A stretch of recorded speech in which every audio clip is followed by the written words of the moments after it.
여러분, 우리나라에도 이 종이 돈을 진짜와 가짜를 구분할 줄 아는 그 외화 화폐 감별사라는 국제 자격증을 취득한 사람이 있지요. 여러분도 방송을 통해서 보셨는지 모르겠는데 이 사람이 지금까지 감별해낸 위조 지폐만요 3조래요. 3조.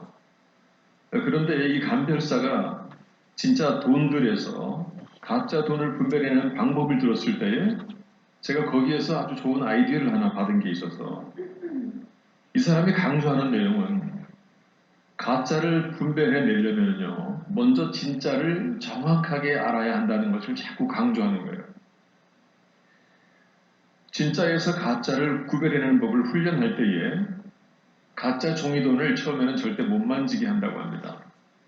진짜 돈을 계속 만지게 하는 거예요.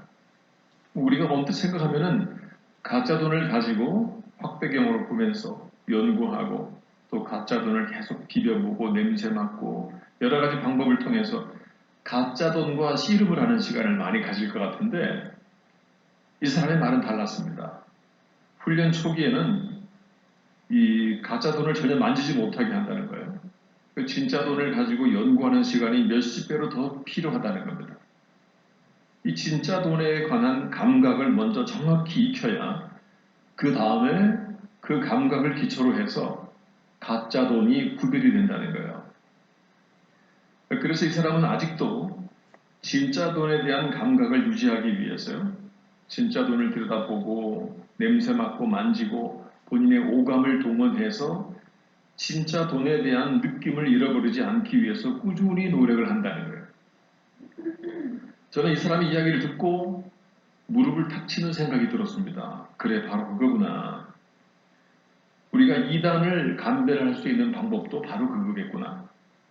크리스천들이 굳이 이단을 깊이 연구하고 또 연구하고 그러는 것도 좋겠지만 그러나 우리가 진짜 복음을 자꾸 듣고 진짜 말씀을 정확하게 알기 위함을 위해서 노력하는 것이 오히려 가짜를 자동으로 분별해내는 그런 방법을 키우는 능력을 키우는 방법이겠구나.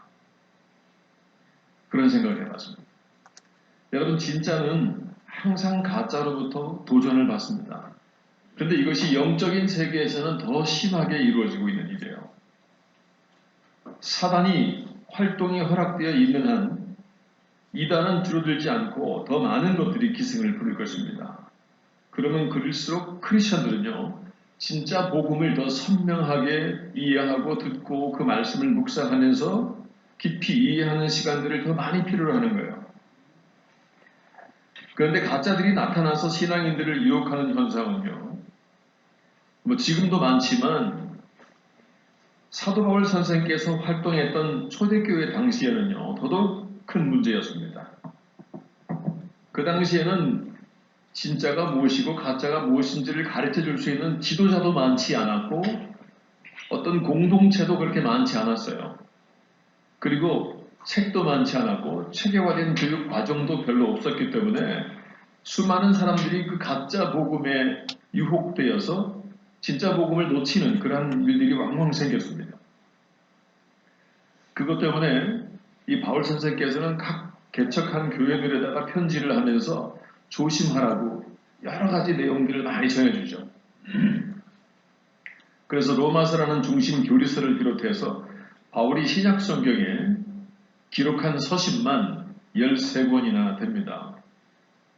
바울이 이 서신들을 통해서 그 당시에 각 교회들이 가지고 있던 다양한 문제들을 놓고 갈등 속에서 흔들리는 교회들에게 성도들에게 서신을 보여주어서 그 서신들을 그들이 나눠 읽으면서 본인들이 잘못한 부분들을 깨닫고 진짜와 가짜를 분별해내고 그들의 갈등을 극복해내는 그런 과정을 살았습니다.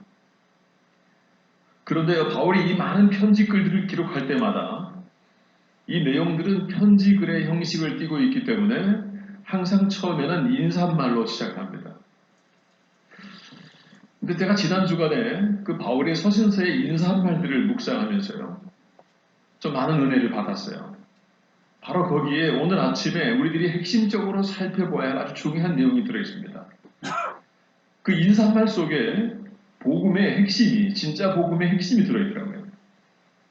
그것은 바울이 이 서신들을 시작하는 첫 인사말을 할 때에 한 번도 어김없이 한결같이 사용하는 두 단어 속에 그 복음의 핵심이 들어있다는 것을 여러분도 이 시간에 한번 정확하게 느낄 수 있으면 좋겠습니다. 이 두 개의 단어가 사실 2000년 전이나 지금이나 우리 모든 크리스천들에게 가장 중요한 두 단어예요.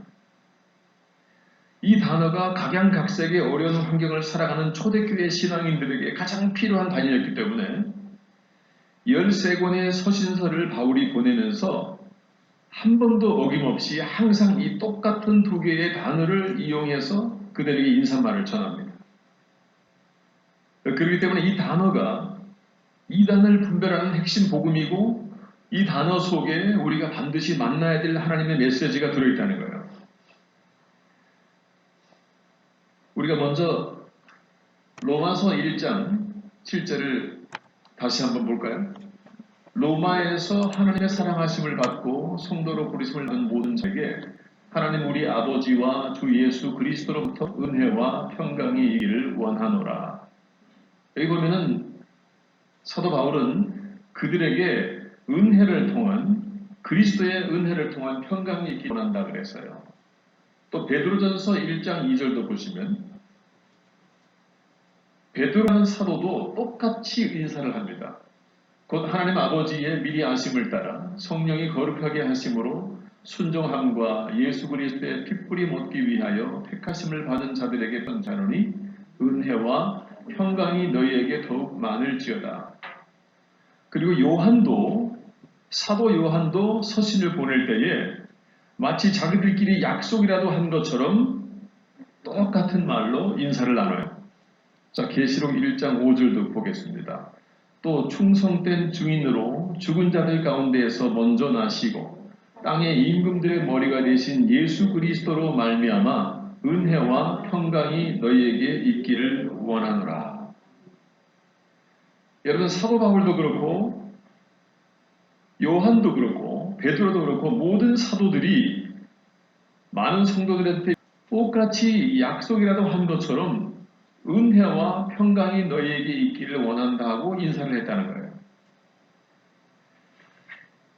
여러분 이 말씀 속에는 예수 그리스도를 통한 은혜가 우리 속에 채워지지 않으면 평강이라고 하는 것도 우리 가운데에 이루어지는 것이 불가능하다는 것을 보여주고 있는 겁니다. 잘 살아보려고 신앙생활을 시작했는데 오히려 그 신앙이 그들에게는 큰 갈등과 아픔의 원인으로 나타나는 경우가 참 많았어요. 그런데 지금도 우리에게는 동일한 문제들이 있습니다. 2000년 전이나 지금이나요. 동일하게 사람들이 가장 원하는 것이 뭐죠? 내 마음에 좀 평강을 원하는 거예요. 뭔가 좀 두려움도 없고 불안함도 없고 스트레스도 없고 계속 쫓기는 마음에 어떤 눌림도 없고 뭔가 좀 마음이 편안해지고 싶은 그 마음은 끝없이 우리 사람들이 추구하는 추구점입니다. 모두가 가장 절실하게 원하는 게 이 평강이에요. 그래서 이렇게 말하죠. 하루만이라도 좀 마음 편안하게 살 수 있으면 좋겠다. 그런 생각을 많이 합니다. 사도 바울도 너무 잘 알고 있었어요.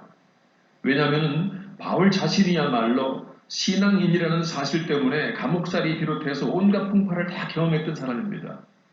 인간적으로는 이 신앙이라는 것을 내려놓고 어디 아무도 모르는 데 가서 어느 누구의 간섭도 받지 않고 그 마음에 살고 싶이 사도 바울의 마음 곁에 항상 있었을 거예요. 그런데요, 바울의 마음을 가득 채우고 있는 바로 그것, 자신이 하나님으로부터 예수 그리스도의 고난과 십자가의 사건과 부활을 통해서 본인의 가슴을, 본인의 마음을, 본인의 마음속을 가득 채우고 있는 그 그리스도를 통해서 받은 그 은혜가 그 생각들보다 더 크게 자기 마음을 차지하고 있었기 때문에 그는 감옥 속에서도 어느 정도의 평강이 가능했던 겁니다.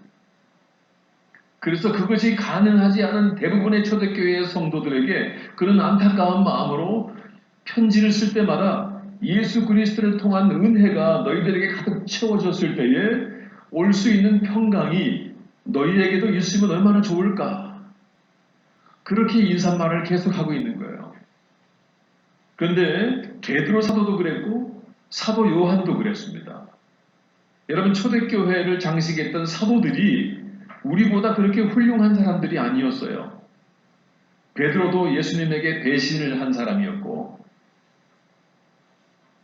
바울도 살인까지 했던 사람이었어요. 그리스도인들을 잡아서 감옥에 가두는 그런 사람이었어요. 모두가 다 혈기왕성하고 화를 내고 그랬던 사람들이었습니다.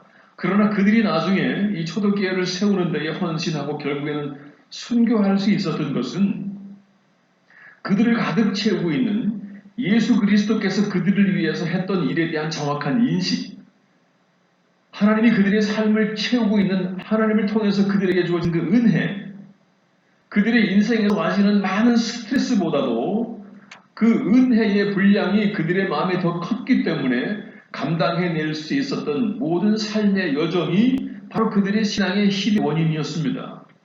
그거 말고는 아무것도 없었어요.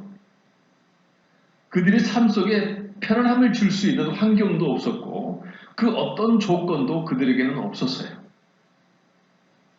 지금을 살아가는 우리의 환경과 비교하면은 비교도 되지 않는 만큼 굉장한 열악한 환경에 수많은 스트레스들이 그들의 삶에 지배하고 있었어요. 물론 그들도 힘들고 아팠고 편안함을 원했고 그랬지만은 그러나 그들의 마음을 채우고 있는 스트레스보다도 그들은 예수 그리스도를 통해서 그들이 받았던 은혜가 그들의 마음에 더 많은 부분을 차지하고 있었기 때문에 그 은혜가 가져다주는 가히 표현하기 어려운 그 평강이 그들의 마음을 지배하고 있었기 때문에 그들은 그 평강을 붙잡고 매 순간을 살아낼 수 있었던 것입니다.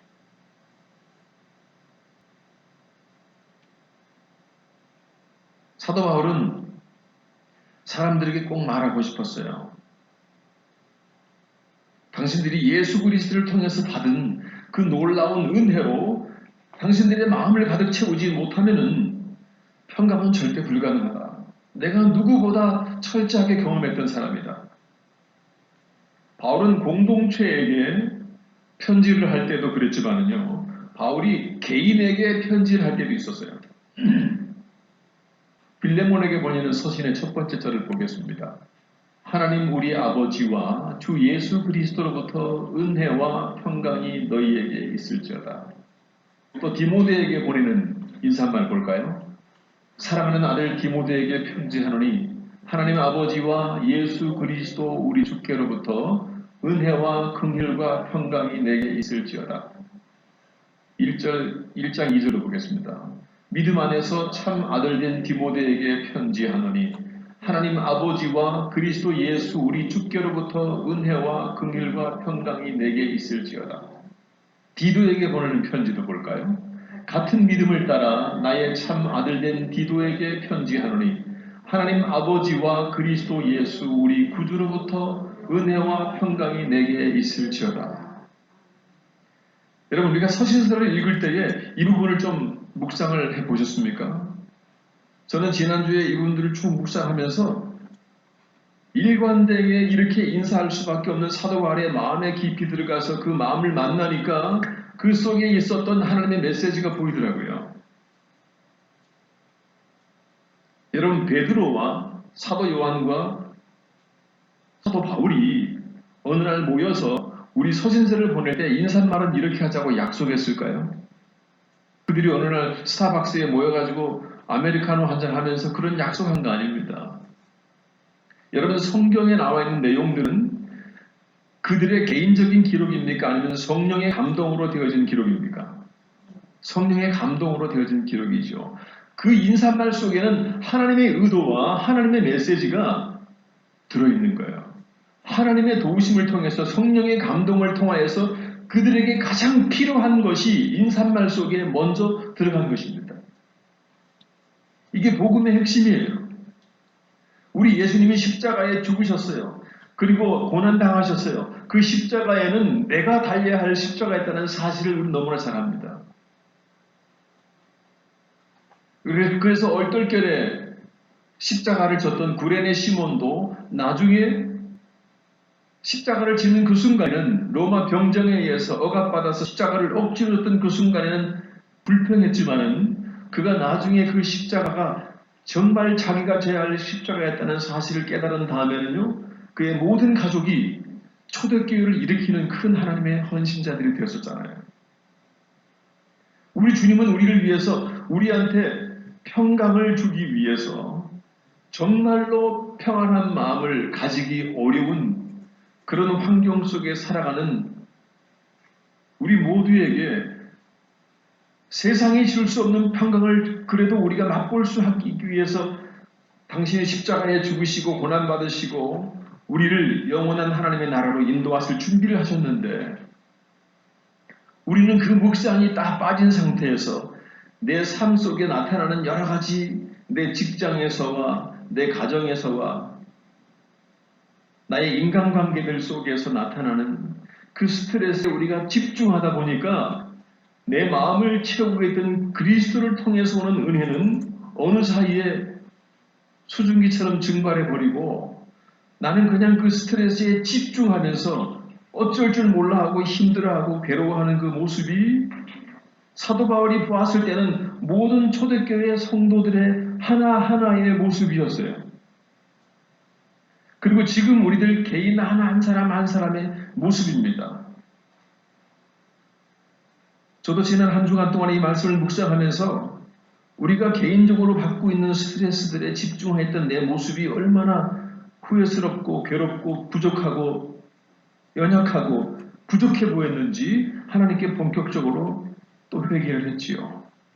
그때 하나님께서 내 마음속에 내가 그 스트레스를 밀어내기 위해서 노력하고 기도했더니 하나님의 은혜가 그리스도의 은혜가 그 자리를 쫙 차고 들어오니까 다시 내 마음에 조금씩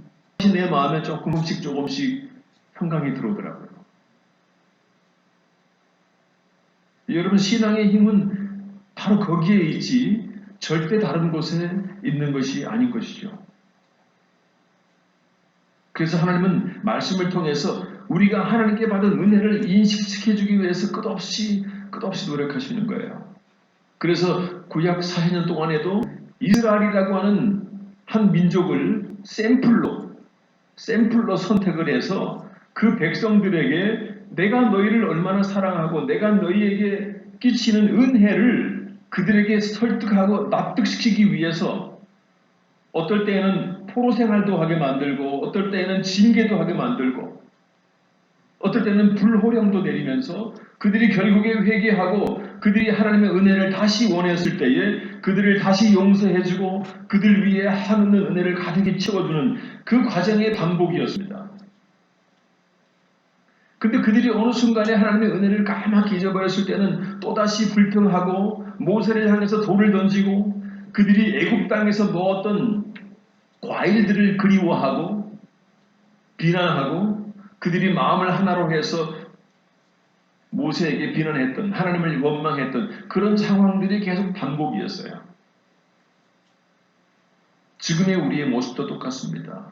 그래서 그들에게 율법을 주면서 율법이라는 거울을 통해서 자기 자신의 모습을 보게 하는 거예요. 그랬더니 내가 하나님께 불평할 만한 자격이 전혀 없는 자구나. 이렇게 죄가 많은 이 인간이 내가 감히 하나님께 불평하고 하나님께 원망하고 내가 그분께 받은 그 한없는 은혜를 다 잊어버리고 율법은 그렇게 우리 자신의 자격 없음을 노출시키고 폭로합니다.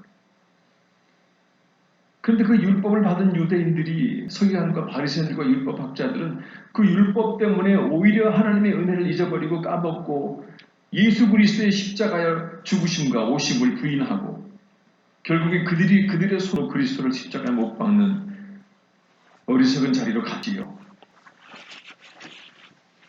우리가 말씀을 쭉 묵상하면요, 하나님은 어떻게 하든지 간에 당신의 자녀들에게 우리가 받고 있는 은혜가 무엇인지를 납득시키기 위해서 그 적당한 기회와 타이밍만을 기다리는 하나님을 여러분 성경에서 만날 수 있습니다. 매 순간에 여러분 제가 이것을 조금 더 다른 방법으로 설명을 좀 해보겠습니다. 우리들이 평소에 물건을 살 때 사용하기 위해서 가지고 있는 카드가 있죠. 그 카드는 신용카드가 있고 또 체크카드가 있잖아요. 신용카드는 통장에 돈이 없어도 어느 정도의 돈을 쓸 수 있죠. 그러나 체크카드는 내 통장에 현재 있는 돈만큼만 사용할 수 있잖아요. 여러분, 어떤 사람이 통장에 돈이 없는데 그 사람의 이름으로 수표를 발행하면 그 수표는 사용할 수 없습니다. 절대로 그럴 수 없어요. 여러분, 크리스찬에게 있어서 그들의 머리를 하나님께 받은 은혜로 채우는 것은요, 마치 내 통장에 돈을 채우는 것하고 똑같아요. 통장에 돈이 없으면요, 수표나 체크카드를 사용할 수 없죠. 내가 내 마음을 하나님께 받은 은혜에 대한 인식으로 가득 채운 다음에 그 후에야 그 은혜를 내 삶의 현장에서 내 머릿속에 차 있는 통장의 돈만큼, 내 머릿속에 차 있는 은혜의 잔고만큼만 내 은혜의 체크카드를 사용할 수 있는 거예요. 내가 정말로 용서하고 싶지 않은 사람이 있는데 그 사람을 사랑하라고 말하면서 사랑이라는 수표를 발행해 줬을 때에 그냥 손에 쥐어져요. 그러면 그 수표를 사용할 수 있을까요? 수표를 사용하기 전에 뭘 먼저 해야 되죠? 통장에 돈을 먼저 채워줘야죠. 마찬가지입니다. 내 속에 하나님께 받은 은혜에 대한 인식으로 가득 채워지지 않았을 때는요, 절대로 우리는 다른 사람에게 은혜를 베풀 수도 없고, 내가 하나님께 받은 용서로 가득 채워지지 않으면요, 절대 내가 다른 사람을 용서할 수 없어요. 내가 하나님께 받은 사랑으로 가득 채워지지 않으면은 내가 다른 사람을 절대로 사랑할 수 없습니다. 그것은 불가능해요. 결심은 할 수 있어요. 그러나 그것은 우리에게 불가능한 겁니다. 다시 말해서 내가 하나님께 받은 사랑과 용서, 그 내용을 먼저 내 속에 채운 다음에야 그때부터 내 실제의 삶 속에서 사랑과 용서라는 수표가 사용이 될 수 있는 거지요. 내 머릿속은 내가 사용할 용서나 사랑, 인내, 은혜가 텅 빈 마이너스 통장인데 나의 지도자가 나에게 사랑하라, 용서하라 수표를 막 발행해 주어도요, 절대 우리는 어디 가서 그걸 사용할 수가 없어요.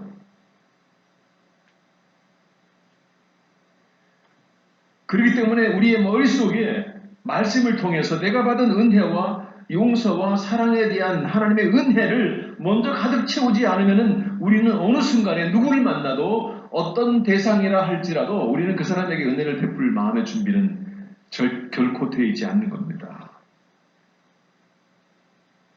여러분, 그럴 때에는요, 수표를 사용하면 오히려 역효과가 나요. 내가 용서한 것 때문에, 사랑한 것 때문에 오히려 더 큰 상처를 받아요.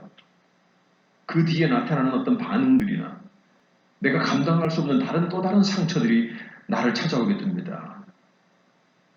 이거를 거꾸로 이야기하면요, 내가 누군가를 도저히 용서가 안 되고 사랑할 수 없다면 그것은 내 머리가 이미 마이너스 통장이기 때문에 그래요.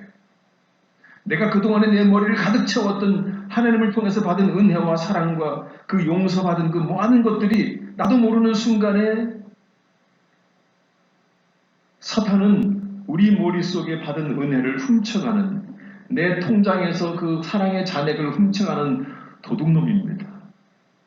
사탄은 매 순간에 틈을 타서 내 속에 들어있는 것들을 다 훔쳐가요. 수많은 크리스찬들이 내가 사랑해야 하고 용서해야 하고 이해해야 하고 너그럽게 생각해야 한다는 것을 너무나 잘 알아도 그것이 너무나 힘들고 잘 안 되는 이유는요, 내 머릿속이 나도 모르는 사이에 마이너스 통장이 되어졌다는 그 사실을 내가 인정하고 싶지 않기 때문에 그런 거예요. 그냥 습관적으로 듣던 말씀, 습관적으로 듣던, 그냥 어느 날 내가 은혜 많이 받았습니다. 나는 그날 예수 그리스도께 받은 그 은혜로 나의 비어있는 통장에 가득 채워지지 않았는데 우리는 습관적으로 은혜 많이 받았습니다, 이렇게 인사할 수도 있어요.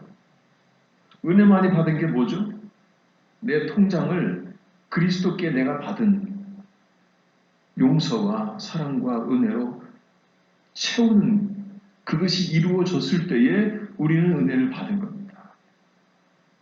내가 아무런 대가 없이 그 많은 억울한 상황과 고난 어려운 환경을 불평 없이 이겨냈던 예수 그리스도의 그 사랑, 그분의 그 놀라운 은혜가 내 마음속에 자리하는 것이 얼마나 어려운 거예요. 우리의 죄악된 속성은 어느 순간에 막 자꾸 밀어냅니다.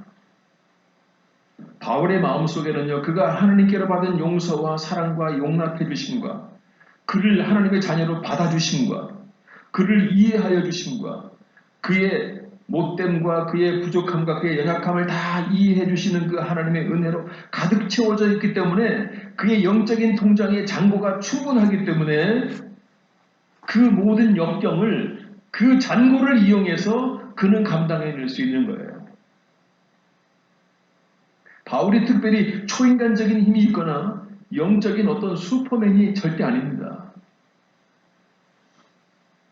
바울이 나보다 조금 훌륭한 모습이 있다면 그것은 다른 건 전혀 없어요. 그의 통장 속에 하나님께 받은 은혜가 여전히 계속 풍부하게 유지되고 있는 것밖에 없습니다. 나와 바울의 차이는 그거밖에 없어요. 바울은 그것을 알기 때문에 인사말을 할 때마다 먼저 너희들의 마음을 그리스도께 받은 은혜로 채우지 않으면 평강이 불가능해. 그 말을 해주고 싶은 거예요. 그것을 축복해주고 싶었던 것입니다. 그렇기 때문에 그들이 베드로도 요한도 서신을 보낼 때에 그들이 사랑하는 어려움 가운데 있는 그 많은 초대교회의 성도들에게 그렇게 인사말을 할 수밖에 없었고 하나님도 그들에게 그렇게 명령할 수밖에 없었던 거지요. 복음은 복잡한 것이 아니라 그것이 복음의 능력이고 그것이 복음의 에너지고 우리가 신앙을 통해서 삶을 극복해낼 수 있는 유일한 근거는 거기에 있다는 겁니다. 우리 예수님께서는 나를 사랑하신다는 이유 때문에 나를 용서해 주고 싶다는 이유 때문에 나같이 부족하고 초한 인간에게 천국을 주시고 싶으신 그 한 가지 이유 때문에 당신께서 십자가의 온갖 고통을 다 당하시면서 내 통장에 당신의 사랑과 용서와 은혜를 그 피 묻은 손으로 가득 채워준 거예요. 그러면서 당신의 피 묻은 손으로 체크카드를 내미시면서 세상에 나가서 이것을 마음껏 사용해라. 내가 너의 통장에 잔액을 가득 채워놓았으니까 이거 가지고 가서 마음껏 사용해. 그러면서 그분은 너는 사용할 수 있어. 너는 용서할 수 있어. 너는 이해해 줄 수 있어. 너는 좀 더 너그러워질 수 있어. 네 인간적인 결심과 능력으로는 도저히 안 되지만은 내가 거기에 가득 채워놨으니까 그거를 사용해. 사용하라고 우리 오른손을 꽉 붙잡아 주시는 거예요.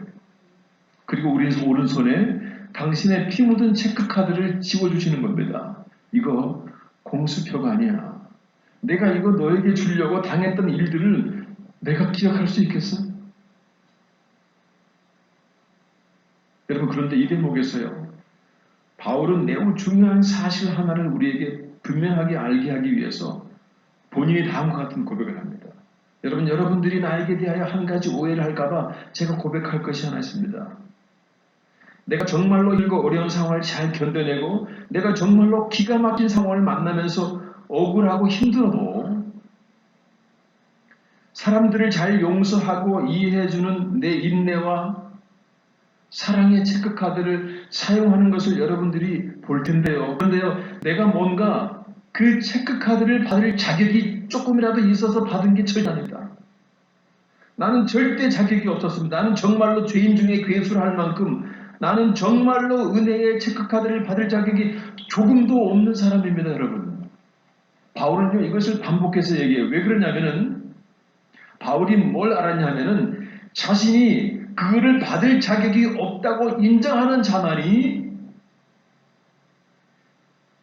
아이러니하게도요, 자격이 없다고 인정하는 자에게만 하나님은 그 체크카드를 주시기 때문입니다. 내가 자격이 없다고 인정하는 그 마음의 상태만 그거를 받을 수 있는 자격 조건이에요. 바울은 그 자격을 잃어버릴까봐 굉장히 조심했어요. 그래서 나는 죄인 중에 괴수야. 난 날마다 죽어. 난 날마다 죽어. 나에게 존경한다고 말하거나 나를 우러러 보지 마. 내가 믿는 예수 그리스도만 바라봐. 나는 아무것도 아니야. 나는 죄인 중에 괴수니까 절대 나에게 자격 있다고 말하지 말아달라고 바울은 부탁하는 거예요. 왜? 스스로 자격 있다고 생각하는 그 순간에 내 손에 쥐어진 체크카드는요, 나도 모르는 사이에 뿅 하고 사라지기 때문입니다. 예수님은요, 당신이 만났던 종교 지도자들, 제사장들, 바리새인들, 율법학자들, 서기관들, 그들이 보기는 정말로 거룩한 예복을 입은 폼나는 종교 지도자였어요. 근데 사람들이 막 존경해주고 추앙해주고 박쳐주고 훌륭하다고 그러니까 그 영광 다 받아 누리는 걸 보면서 우리 주님은 너무나 답답했던 거예요. 왜냐하면 그것이 체크카드를 잃어버리는 방법인데 사람들이 막 존경해주니까 너무너무 좋아했던 거죠. 마치 자격이 다른 사람보다 자격을 많이 갖춘 것처럼 생각했던 그들의 모습을 보면서 우리 주님은 영적인 원리를 아니까 그들의 모습이 너무나 답답했던 거예요. 그래서 그들에게 솔직히 그들의 실존을 말해줍니다. 너희는 지금 독사의 자식이고 회칠한 무덤일 뿐이야. 내가 너희들에게 그 체크카드를 주고 싶어도 도대체가 그 자격을 갖추지 못하는데 내 마음이 너무나 답답하다는 거예요. 끝까지 그들은 이해하지 못했어요. 그 주님의 답답해하는 그 모습을 지금도요. 수많은 지도자들은 자기들이 자격이 있다고 생각을 해요. 수많은 사람들이 추종하고 박수 쳐줄 때에 그 모든 영광을 내가 다 받아서 내가 하나님이 되는 거예요. 예수님께서 바울은 로마서 5장에서요.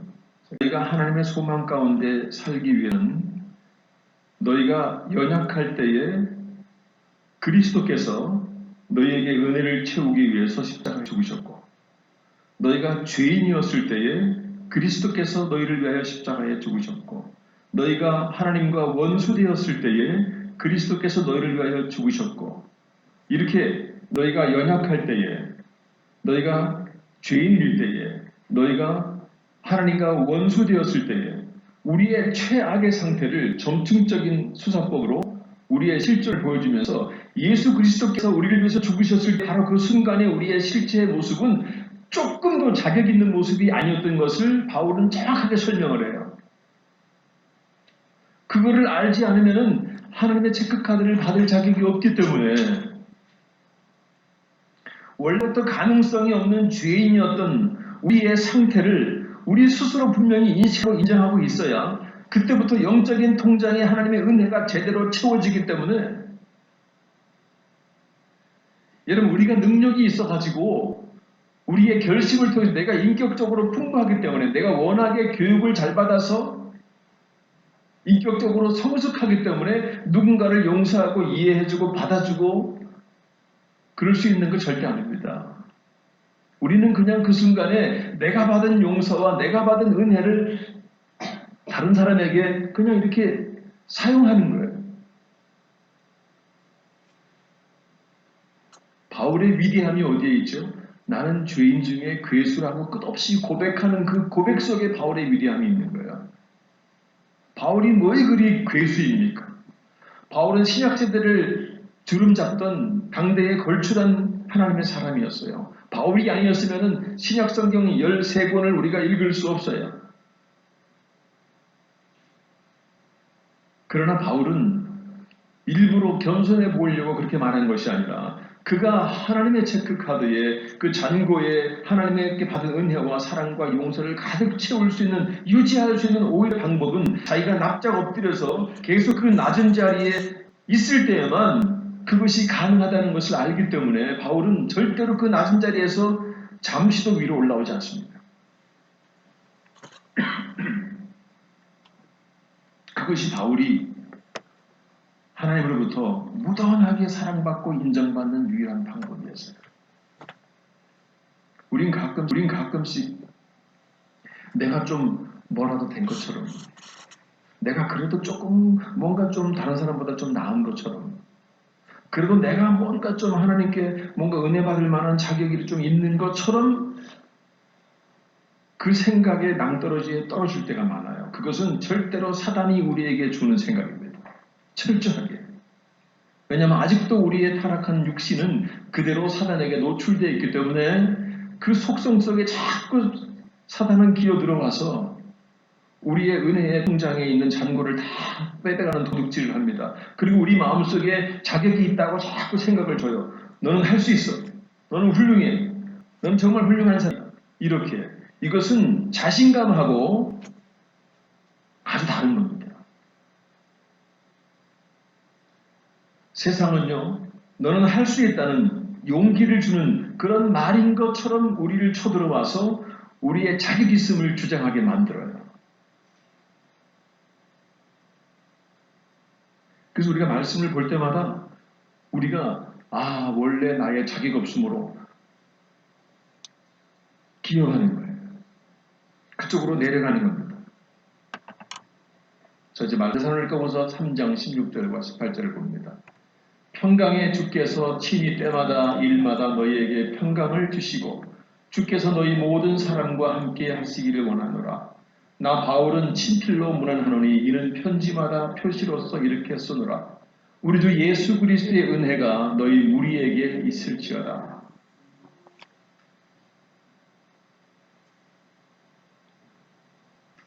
제가 말씀을 마무리하면서 우리가 하나님께 받은 그 은혜라고 하는 건 막연한 큰 덩어리보다도요, 또 다른 은혜 우리가 기억해야 할 것은 우리의 삶 속에 세세하게 우리의 삶을 채우시는 하나님의 은혜가 있어요. 때마다 우리의 필요를 채우시고, 물론 우리는 내가 필요하다고 생각하는 거하고 하나님이 생각해서 정말 나에게 필요한 것이 무엇인지는 다르죠. 그러나 정말로 우리가 하나님의 은혜를 기대하며 살 때에는요, 내 순간에 나를 지켜주시는 하나님의 은혜가 있다는 거예요.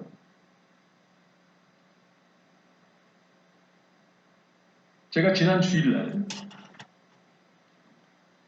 그 은혜의 실체를 하나만 제가 말씀드리고 말씀을 맺겠습니다. 제가 지난 주일날 예배를 마치고 우리가 그 보리밥집에 가서 같이 식사를 했잖아요. 예배를 마치고 제가 밖에 나가서 차를 마신다든지 식사를 하면요, 제가 다시 예배당으로 안 옵니다. 일단은 집으로 가죠. 그리고 제가 평일날 와서 기도하고 말씀 보고 제가 우리 성도들이 앉아있던 자리에 앉아서 기도를 합니다. 그런데 지난 주일날은 제가 식사를 하고 이제 집에들 가야 되는데 핸드폰을 교회에다 놓고 온 것 같은 거예요. 그리고 제가 교회로 막 걸어 올라오는 거예요. 여기에 와야 할 이유는 아무것도 없었습니다. 그때 핸드폰 때문에 왔는데 교회 문을 딱 여니까 여기가 훈훈한 거예요. 그래서 보니까 저 온풍기가 켜져 있는 거예요. 그래서 제가 전선을 만졌더니 막 뜨거워요. 저는 그날 다시 이 자리로 돌아올 일이 없었습니다. 근데 제가 이렇게 뒤져보니까 여기 핸드폰이 있는 거예요. 제가 평소에 핸드폰을 찾을 때 먼저 여기부터 보거든요. 안주머니에 넣으니까. 근데 그날은 여기에 핸드폰이 있었는데도 제가 여기를 보지 않고 여기에 핸드폰이 있다는 생각에 일로 끌려 올라온 거예요. 그리고 와서 딱 보니까 온풍기가 켜져 있는 거예요. 근데 그 온풍기를 강하게 켜놓고, 근데 제가 그날 김 집사님하고 집사람이 대화하는 걸 들었어요. 김 대변자님께서 온풍기 꺼야 되잖아? 근데 집사람이 코드를 뺐어요. 그러니까 다른 코드를 떼고 온풍기 코드를 뺐다고 생각한 거예요. 저는 그 대화를 들었기 때문에 제가 날마다 항상 온풍기를 마지막 끄고 제가 나가거든요. 저는 그 대화를 들었기 때문에 온풍기를 껐구나. 그렇게 생각하고 모두 다 온풍기를 껐다고 생각하고 나간 거죠. 그날 제가 그 핸드폰이라는 생각에 끌려서 올라오지 않았으면은 저는 큰 재난을 만났을 거예요. 여러분, 불이 나고 막 아파트가 타고 그러는 것은 다른 사람에게만 가능한 것은 아닙니다. 제가 필리핀에 살 때도 제가 케어하고 있던 학생의 방에서 불이 났어요. 비가 와가지고 정전되었는데 촛불을 켜고 있길래 이제 잘 때에 촛불을 껐지요. 그리고 모두가 다 촛불을 끄고 잔거를 확인하고 저는 마루로 와서 책을 펴고 보고 있었어요. 제가 보통 12시 전에 잠이 들었는데 그날은 제가 새벽 1시, 2시까지 책을 보고 있었습니다. 근데 그 아이의 방에서 연기가 나오는 거예요. 문을 딱 여니까 불이 확 나오는 거예요. 근데 그 아이가 얼굴이 새까매져가지고 나오는 거예요. 그 아이가 무서우니까 촛불을 또 켰던 거예요. 근데 그 촛불이 다 타면서 그 책상에 박스하고 종이에 붙어가지고 불이 붙었던 겁니다. 근데 제가 그 전에는요, 거의 12시, 1시 사이에 잠이 들었는데, 그날은 제가 2시까지 잠을 안 자고 거기에 앉아있었던 거예요. 제가 거기에 앉아있지 않았으면 그 안은 죽었어요. 그리고 온 집은 불에 탔습니다. 그리고 제가 지난 주일날 핸드폰은 당연히 여기 있었는데 여기에 핸드폰이 있다는 생각에 끌려가지고 여기로 나왔으면요 여기는 다 탔을 가능성이 90% 이상이에요. 여러분 이것은 하나님의 은혜가 아니면 가능한 게 아니에요. 저는 수없이 많은 상황 속에서 하나님의 은혜를 경험했어요. 근데 상당히 많은 사람들이 하나님의 은혜로 그들의 삶이 일대가 있는데도 그것을 인정하지 않는 거예요. 왜 그럴까요? 그들의 머릿속에 마이너스 통장이기 때문에 그래요. 저는 지난 주일날 그게 정확하게 하나님의 은혜인 걸 알았기 때문에 식구들하고 모여서 감사의 기도를 드렸지요. 기도를 할 수밖에 없잖아요. 그것이 하나님의 은혜인 걸 제가 아는데 어떻게 그분 앞에 감사하지 않을 수 있겠어요? 하나님의 은혜는 우리의 지금까지의 삶 속에 끝없이 같이 우리와 함께 했던 거예요. 우리는 다 잊어버렸지만 마치 이스라엘 백성들이 홍해를 건너고 기적을 계속 직접적으로 큰 아이맥스 영화관의 화면처럼 직접 자기들이 보았음에도 희한할 정도로 믿기지 않을 정도로 그들은 잊어버리잖아요. 왜 그럴까요? 사단이 활동하기 때문에 그렇습니다. 하나님의 은혜는 예수 그리스도를 통해서 우리 가운데에 구원의 역사를 이루는 것도 있지만은요, 오늘도 어제도 내일도 동일하게 하나님의 은혜는 우리와 함께한다는 사실을 믿으시면 아멘 하시기 바랍니다. 우리 성경 구절 한 절 같이 읽고 찬송하겠습니다. 시편 139편.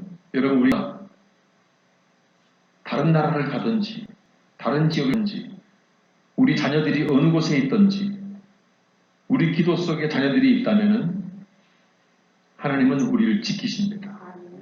우리 시편 139편 같이 보십니다. 내가 주의 영을 떠나 어디로 가며 주의 앞에서 어디로 피하리이까. 내가 하늘에 올라갈지라도 거기 계시며 수월에 내 자리를 펼지라도 거기 계시니이다. 내가 새벽 날개를 치며 바다 끝에 가서 거주할지라도 거기서도 주의 손이 나를 인도하시며 주의 오른손이 나를 붙드시리이다. 아멘. 우리 찬송가 나의 영원하신 기업 찬송으로 우리 신앙을 고백하겠습니다.